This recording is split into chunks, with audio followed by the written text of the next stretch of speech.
I offer these words in the name of God, gracious, ever gracious and everlasting. Amen.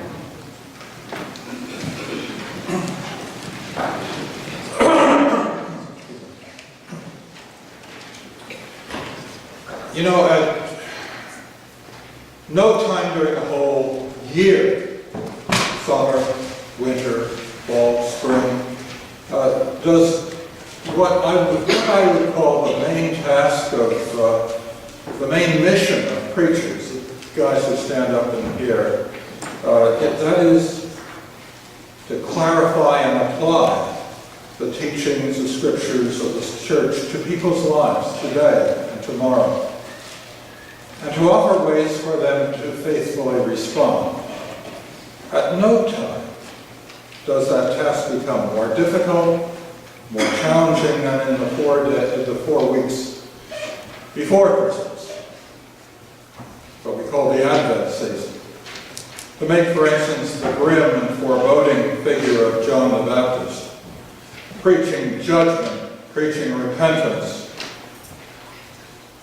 At no time does it, to make that come to life, to make in a time of gift buying, card writing, special celebrations filled all around with all the symbols of Christmas parties. John the Baptist? That task is enough to daunt the most silver-tongued among us, and I'm not that. So then, just when the party's over and it's winding down and we're putting stuff away now, thinking ahead of New Year's, along comes the church and the preacher saying, the party's just begun. The old carol, the 12 days of Christmas. You know, my true love gave to me.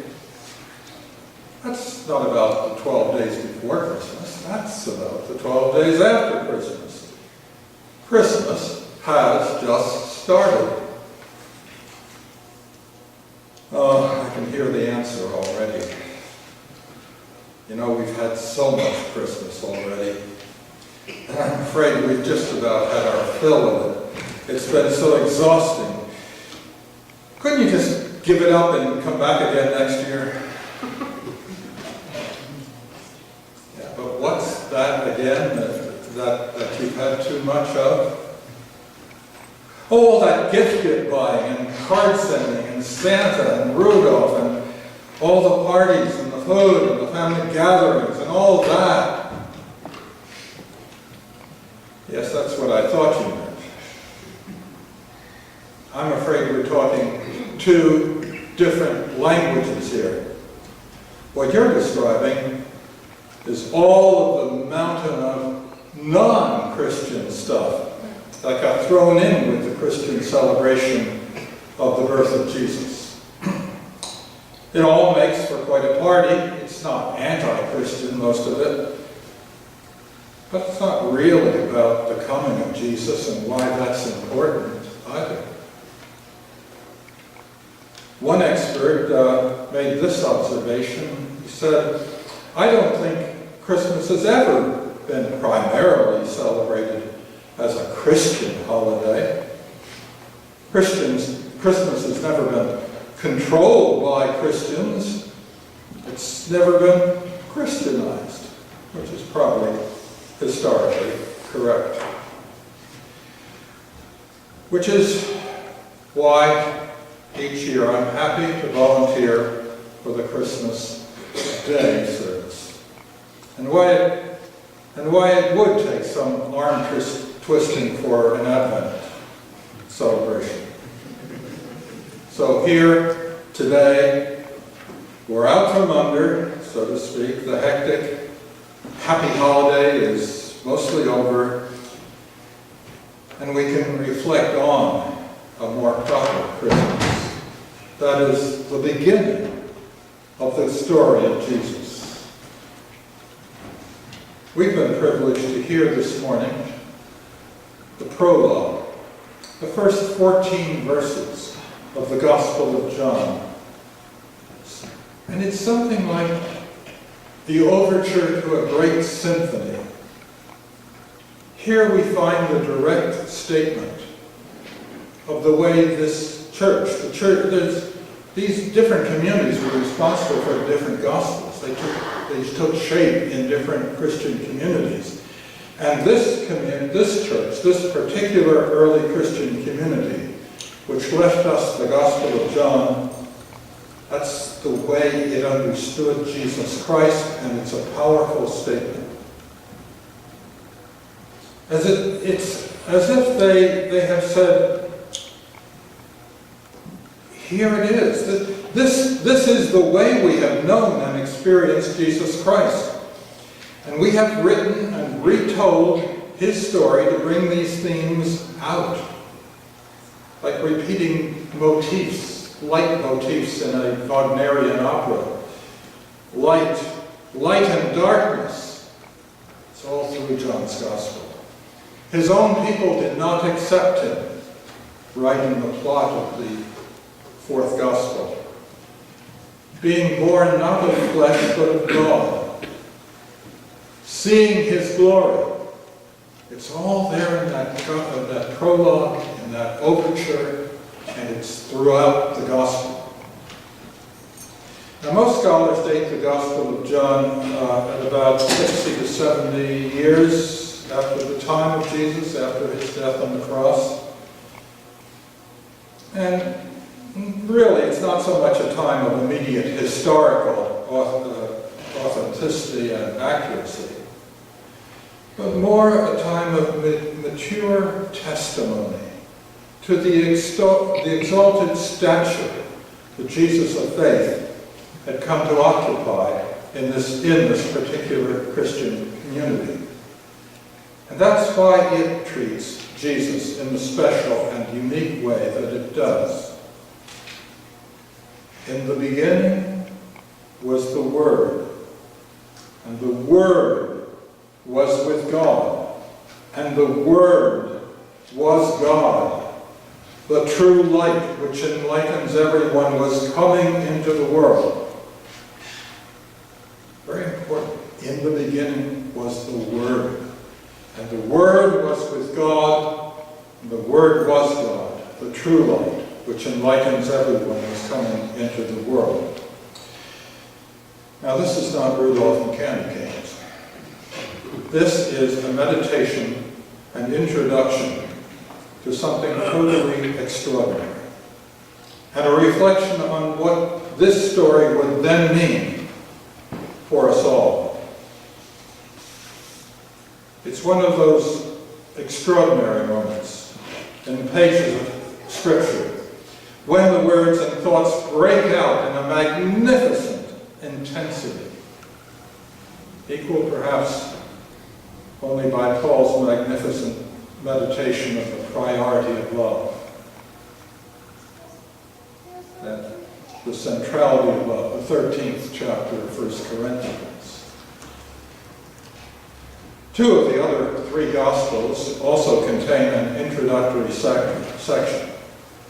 There are four Gospels. Two have an introductory section where they lay out themes they will pursue through the pages of the Gospel. They're not a description of literal events. They are like an overture, the playing of the themes which will take over in the Gospel. And in those Gospels, they take the form of birth narratives, where they describe unusual circumstances surrounding the birth of Jesus. And both Luke and Matthew use this device, which, for instance, was also used by Roman emperors, for instance, virgin births. There were some Roman emperors born of virgins, if you take the stories literally.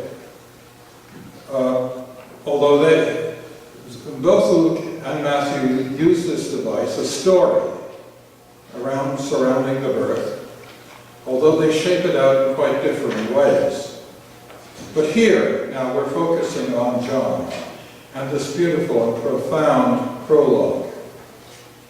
There are many rich themes here in these 18 verses, and today I choose but one. In the beginning was the Word. All things came into being through him, and without him not one thing came into being.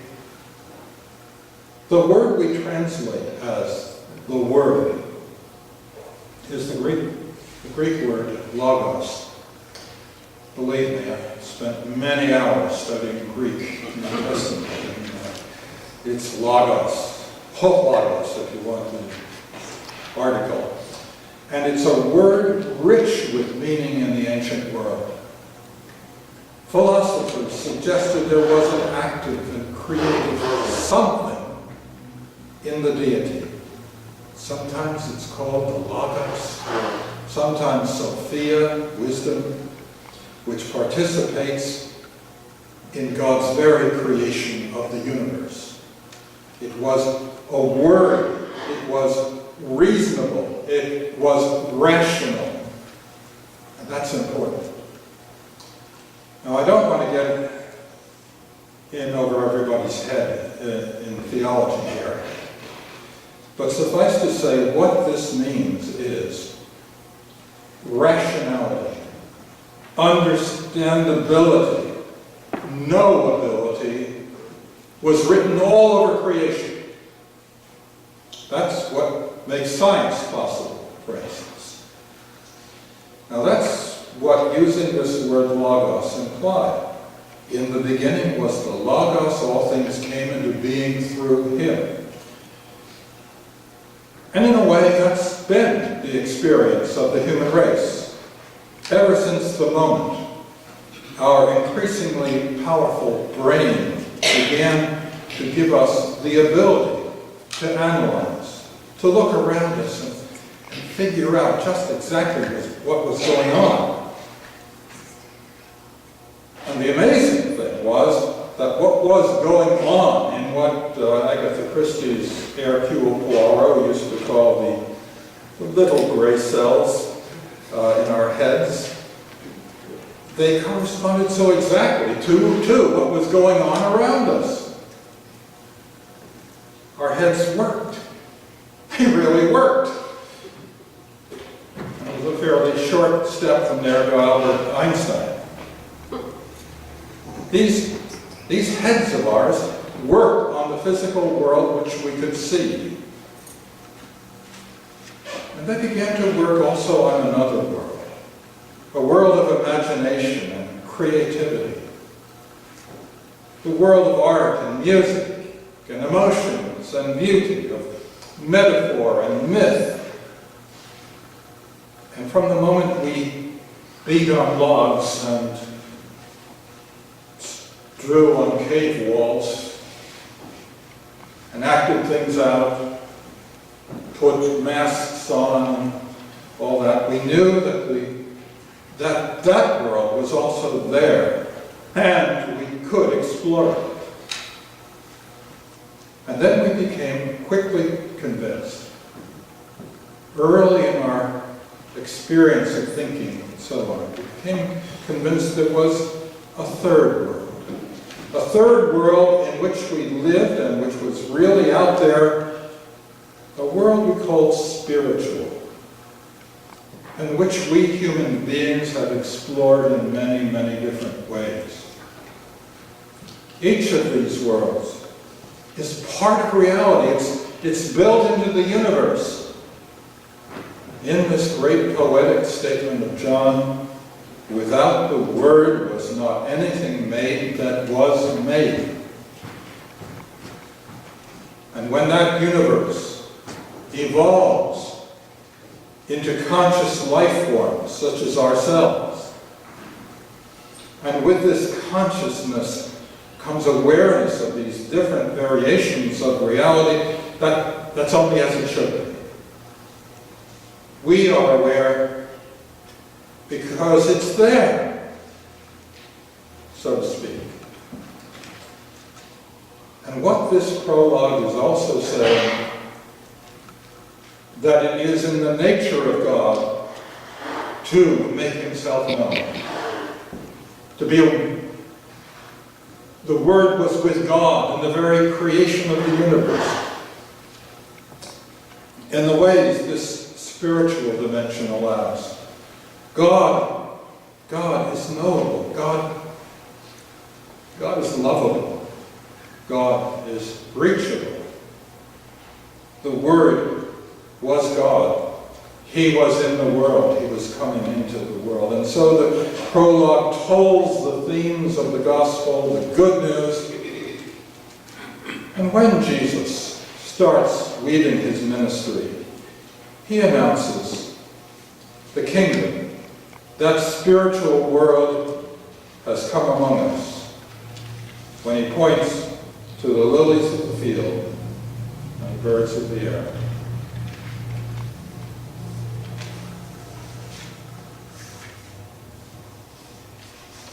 And with that, I'm going to conclude. I'm afraid I had 5 pages and I only got 4. But I think I've set you going, so maybe you can think a little more. Ponder